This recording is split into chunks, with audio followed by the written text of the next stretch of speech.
Hey, thanks for joining me once again. This one's been a long time coming because I know that Sam Keith wasn't part of the initial Image kind of founding fathers, but he was like one of the biggest high profile guys of the second wave of creators to join up Image Comics. And Sam Keith was, at the time, as far as I can recall, like a huge name, a huge draw. People really liked his weird, odd style, and I think the thing that I see is, in my opinion, seems to be the thing that drove him to kind of the biggest kind of popularity in terms of what people remember him for were those Marvel Comics Presents Wolverine. I have those. I got them all pulled out. It's a whole big giant story, and I definitely mean to get to those. There's backup stories I want to look at. There's so many issues. It's kind of like, what's the best way to go about this? I keep wondering what the best way would be to look at those Marvel Comics Presents. But the Maxx, I mean, when I think of this, like I said, I know it's not one of the first wave of the Image Comics titles, but in my mind, it kind of still feels that way. Like this is, it is one of the earliest kind of titles, but he's the second wave of creators brought on board. This is where I'm going to speak blasphemy. I don't like this book at all. It is not made for me. I like Sam Keith's art. That man is profoundly talented. And I always liked his art, but I didn't appreciate it to the fullest potential that I thought possible until I watched, I believe it was the Cartoonist Kayfabe guys go through that artist edition, where you could just see in crisp, clear detail all the line work and effort that Sam Keith puts into his art. It's just astounding. And I feel like these books don't capture the clarity of his artwork in the best possible way. I really, really want to get that artist edition. One of these days, that'll be one of my things that I'm going to seek out if I can, and definitely pick that up. But the Maxx, I know people just love this thing.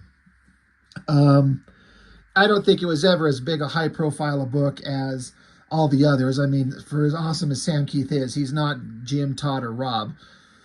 So, but it's Image Comics. I'm pretty sure it must have sold in huge numbers. I'm sure he made a lot of money off it, and he should. Like, I fully support that. Just because I don't like a thing, I'm not one of those guys that's like, this shouldn't exist. It fucking sucks because I don't like it. Just because, I don't like it, that's fine. Lots of people do. And if he makes it successful and can make money off it and keep putting it out like he did, great. I think that's awesome. But it's just too damn weird. And I think that's the point. I can't even begin to tell you what goes on in this comic.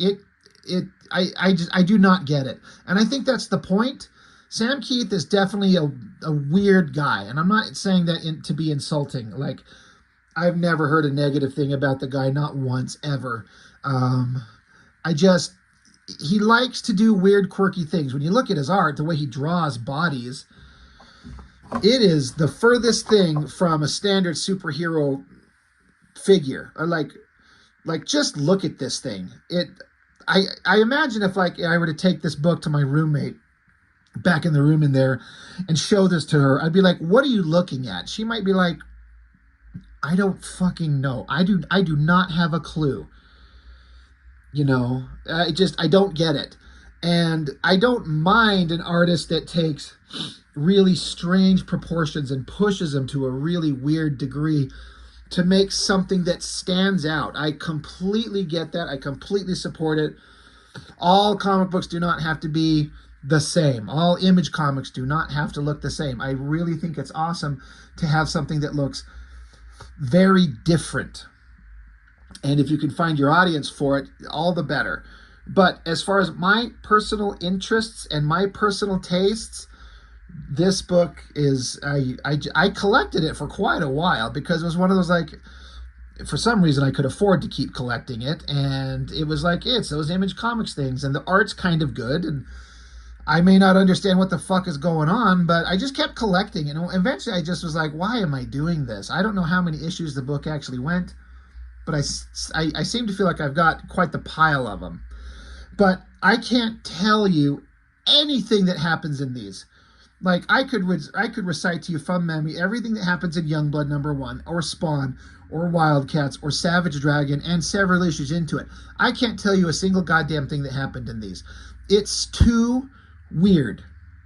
And like I said, I appreciate weird, but me, Rob Norton, I am not into weird on this level. It is not for me.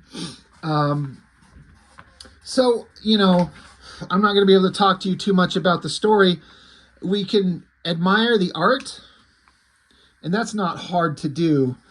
But like I was saying earlier, having gotten a chance to see the inside of that artist edition that the other guys did on that channel, I just feel like so much of Sam Keith's meticulous line work is lost.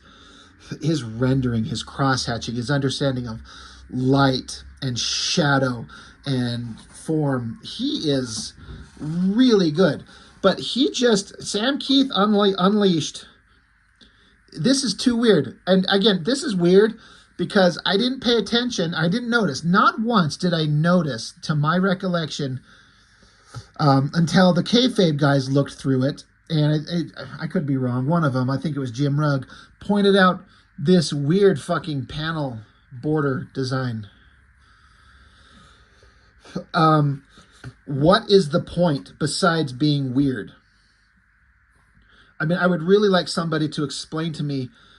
It's one thing, like, I got to keep coming back to the kayfabe guys, but they're so smart and so educated, and they always had something really interesting to offer. And one thing that Jim Rugg would talk about often is that he would see something in a book, and even if you run across a weird thing or an off the cuff, not normal thing, he would talk about, even if it didn't work, he appreciated the fact that there was a thought behind it to attempt a thing and try something different. And if it doesn't work, okay, well, at least you tried it, and there's a reason for it. There's a reason why we laid out the panels this way, or we tried this color theory over here, we tried this anatomical rendering there. What possibly could be the reason to do the borders in this weird abstracty shape besides just to be weird? And if that's it, I mean, okay, it's distracting and strange to me, but I think people that dig this comic, I would love for anybody in the comments, if you watch this, please look at this and tell me what it is you think is going on or why you like it. Beyond, is there any reason beyond, it's just different and I dig it because it's different? I mean, that's valid, but it's just so nonsensical. And then the story itself. Maxx, I mean, people talk to me. I've heard people say he's supposed to be like a rabbit. Am I wrong? Did I hear that right? Like he's some kind of like rabbit creature thing? I don't know that it was ever explained. And again, maybe that's the point. Sam Keith wanted to do something so weird, so different, that it just defies description and it defies explanation. Like that would be like his ultimate goal. He's like, I want people just to read this weird shit and not understand the how or the why. You just have to go along for the psychedelic insane ride. And again, if that's his point, I'm fine with it. I don't like it, but I respect it. But yeah, thugs in an alleyway attack a woman. I think did they kill her? No, they were just about to. But then out of the box comes the Maxx. Now, I do need to ask. From the first time I saw this character, Maxx, he's got this claw finger thing, right? Seen from this way, just like he's got pointy things on the end of his hands. But it always looks like it's just his middle finger. So like you always have Wolverine standing there with his fists up and his claws out, like he's got him, he's holding him in front of your face and he's awesome and he's a badass. Well, if this guy does it and his claw is his middle finger, I swear he's just doing this. Like Sam Keith is putting a character on there where he's just flipping us off. And I thought that was hilarious if that's what he's doing. And I don't know that I've ever heard anybody mention that. And I'm not saying no one has. I've never heard it. But he just looks like he's flipping us off. I mean, like, right there. What is he doing? His claw thing is like pointy, but it looks like he's flipping you the bird, like he's telling you go fuck yourself. So that's funny, but weird stuff. Also, the one thing you can't mention Maxx without mentioning the MTV cartoon. Was it Liquid Television or just something else? I do remember watching it. I barely remember the first episode. I do remember thinking that they stuck to the source material probably better than any comic book adaptation in the history of film and TV and comics ever. I mean, somebody correct me if I'm wrong. If there's any adaptation that stuck to the story, like they would take artwork straight from the comic, as I remember it, and animate it exactly this way, using the same color themes. It's like the most correct adaptation of a comic book and a writer's work and his style ever. I mean, Spawn was not as close. The X-Men, the Batmans. I mean, there's so many X-Men's and Batmans have been around for so long. There's so many variations on them. Like, what specific version do you stick to? Like, I get it. Like, I understand. It's not that simple. But in the case of the Maxx, you've got a brand new character and a brand new concept. Issue 1. Why do some alternate version of it? Just make this. And they did. And I appreciated that. But again, look at these weird panel things. I do seem to remember in the cartoon, and again, somebody correct me, the silhouette of the cops, I think that it was like filmed with real people in silhouette. That's my memory of it. And I thought it was kind of neat, because it was not your standard animation style where it's just hand-drawn and colored in. Like, they actually interjected a scene with actual physical people in silhouette. But the cops arrest Maxx. He's in the back seat of the car. Again, what is with these panel border things? These slices and these little curves? What function does it serve from a narrative standpoint, a visual storytelling standpoint, from anything? Anything. Except, I'm going to do something that's strange. Speaking of strange, everything about this comic is strange. There's not one element of this that's like something you would recognize as a standard comic book thing. And again, power off. Sorry. It's been a long time since that one happened. There's not one thing about this comic that you can identify as like, this is a standard comic thing. And it's fine. I know I'm just repeating myself. Like, it's fine. It's good. But everything is oddball. I don't know what this little donut thing is, strapped by tarps and wires and strings and shit onto his feet. I bet you Sam Keith doesn't know either. It's just a weird fucking thing he made. Here's this weird guy with this weird toothy face, middle finger claw, weird, ridiculous proportions, and he's got a donut. He's got a donut on his leg there. This did remind me, thinking about this as I'm going through my memory of all this, there's been one time where I enjoyed the Maxx. And that is when he guest starred with the Savage Dragon. And I will be coming up to that eventually when we get to those issues, because I'm doing all the issues of Savage Dragon, but we're only at like issue 10. Dragon has some weird, trippy kind of mental freak out, and he does it with the Maxx, and they're running around. And Eric Larson does his best to do the same kind of like weird outback fantasy world scenario that's only in their heads, like happens to the Maxx in Sam Keith's book here. It's the one time where I'm like, okay, I kind of enjoyed this character of the Maxx, but it's because Eric Larson wrote it and we're seeing it all from the perspective of the dragon, like a normal dude. Again, I don't understand. You got the Maxx in the real world, and then he wakes up in this world that they call the Outback, where he's like a hero in Australia. Artistically, like, it's great. Funny, interesting, quirky drawings. I love the eyes and the overhead there. Coloring's kind of okay. It's that early 90s coloring that they didn't quite figure everything out. But they're trying their best. But yeah, Maxx, he's in the Outback, and he's some kind of badass, and these little weird white hands are crawling out of the ground to get him, and then there's this hot babe and this leopard, and he's chopping things up. Look, there he is. He's flipping us off right there. Middle finger. I like that he went out of his way to like have the girl of the comic not be your typical super sexy, hard-bodied super babe. She's wearing, I guess, what would technically be a sexy girl outfit, but she's kind of frumpy a little bit of a soft, squishy belly. You know, attractive, but not flawlessly perfect like Jim Lee would draw Zealot or Voodoo or some shit like that. Again, just taking things in a different direction. Holy shit, look at a page with standard straight border panels. He must have just forgot that he was trying to be weird and quirky. Again, if there's a rhyme or reason to it, somebody can explain it to me. Good perspective shot on the buildings. Like, Sam Keith can do it all. There's nothing he can't draw. He just draws things really weird. I do remember the kayfabe guys talking about looking at this. These jail cell bars are so far apart, this girl could just walk right between them. And getting the perspective of the spacing on them in a perspective like this is kind of tricky. It's not easy to do. But yeah, she could just walk right through those bars. Who cares? Again, weird panel borders, interesting, quirky looking characters.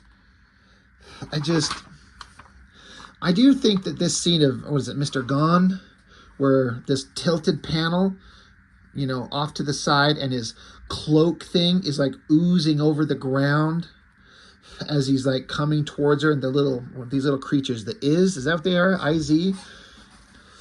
Am I remembering that correctly? Like, that was legitimately creepy and weird. Like, that's interesting. Again, it's never going to be like completely a waste of time to look at anything Sam Keith does artistically. Holy panel count. 2, 3, 4, 5, 6, 7, 8. What, 24 panels? Yeah. Looking at this drawing right here, if I remember correctly, when they were doing the flip through the artist edition, I feel like there's a lot of subtle line work that's lost in this great drawing here, that you see so much better in the black and white edition, if I remember correctly. It looks cool. It's interesting. Great inking technique, weird, cartoony, exaggerated faces. A hell of a double-page spread. You know, Maxx up front. Mr. Gone. Again, is that his name? But issue 1, it's too much. I was able to find issues 1, 2, and 3, so I'm just figuring we're going to flip through them all. Because I am not going to do the entire Maxx series unless this gets thousands of views and people are just dying for it, because I will do that shit. Weird panel layouts. It's funny, this little creature. Is that what, am I remembering correctly? I like how it's in the fridge here, acting kind of weird. Great perspective on a car. That's crazy good. And the reflection on this top of the trunk back here with the reflection of the light coming down. That's pretty dang neat. But yeah, as I was flipping through these again for the first time in years, I'm just like, what is going on? This is not for me. Look, there's that straight on claw shot. That's the middle finger, just right in the center of the page. I guess, you know, you could call me boring, that I only like kind of standard superhero action adventure stuff. And that's true, but I like good versions of it. I don't like just anything, but oddball, quirky, nonsensical, weird for the sake of being weird. That's what I feel like this is. And I could be wrong. I'm not pretending to speak for Sam Keith and his intentions, but sometimes I see people do shit like this, and it's like they're just being weird for the sake of being weird. And again, if you want to do that, that's great. Go be strange. Yeah. Look at these weird panel designs. What is going on? And then here's the bad guy, like a fat, schlubby guy shaving. He's got a soap dispenser that's a cow's udders. You like crank on the tail, and out of its asshole shoots foam to shave. It's just so odd.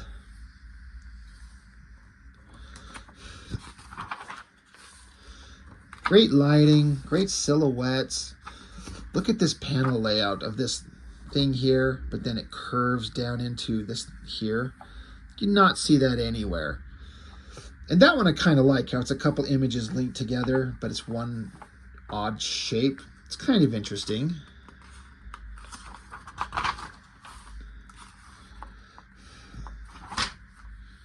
And, you know, moody, like, as just pieces of artwork. There's things in here that are just fantastic. That's creepy weird. I like that a lot.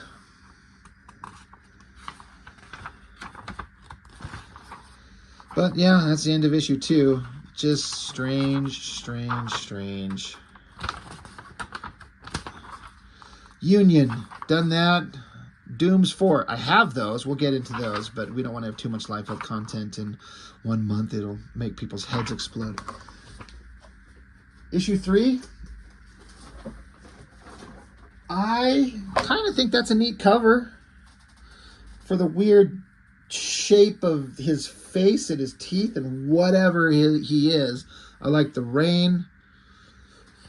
It's impressive. Like, you look at that and I'm like, you can't help but notice it, I feel like. But,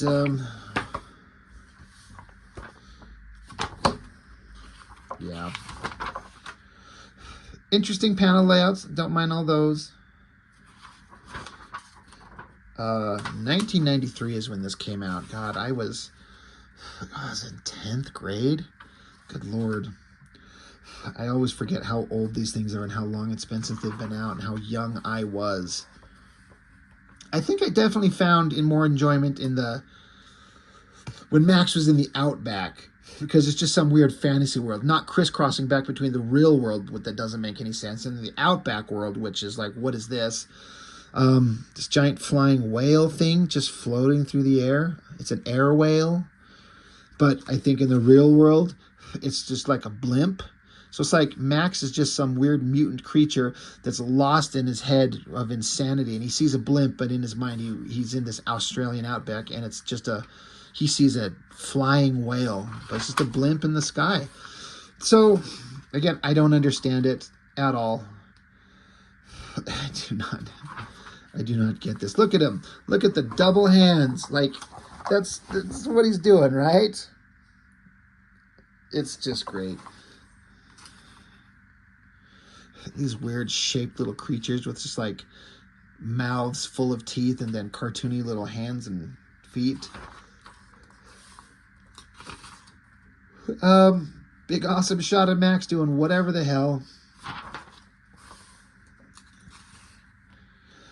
So abstracty, strange, weird. And it's printed on this. It's not like a shiny, glossy paper. I feel like the artwork would benefit from a better quality paper. I mean, it's not bad. It's certainly better than a lot of the crap comics of the past, but it's not as good as some of the best comics that they put out there. Like, this is not as good as paper was put on Spawn. I remember this scene because Maxx is in this weird relationship with this Julie girl, and not one Image Comics creator would ever think to have his hero clipping the toenails of the lead female character, which they're doing. That's just the weird things that these characters get up to. Just weird, weird, weird.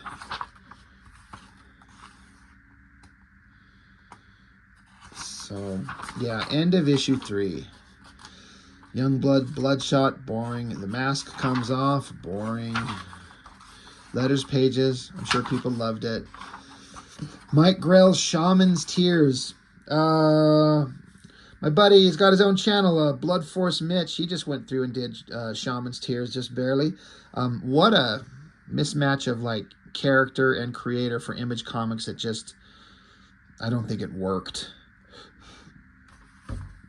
Deathmate Black. Yeah, Maximum Sound. Find out in Maxx 4. I don't know. Just weird shit. Another pretty interesting cover. I like the back anatomy. Like, it's all kind of basic-ish, sort of-ish, standard comic book back anatomy, but exaggerated in the way that only Sam Keith can do. So, yeah, Maxx, issues 1, 2, and 3.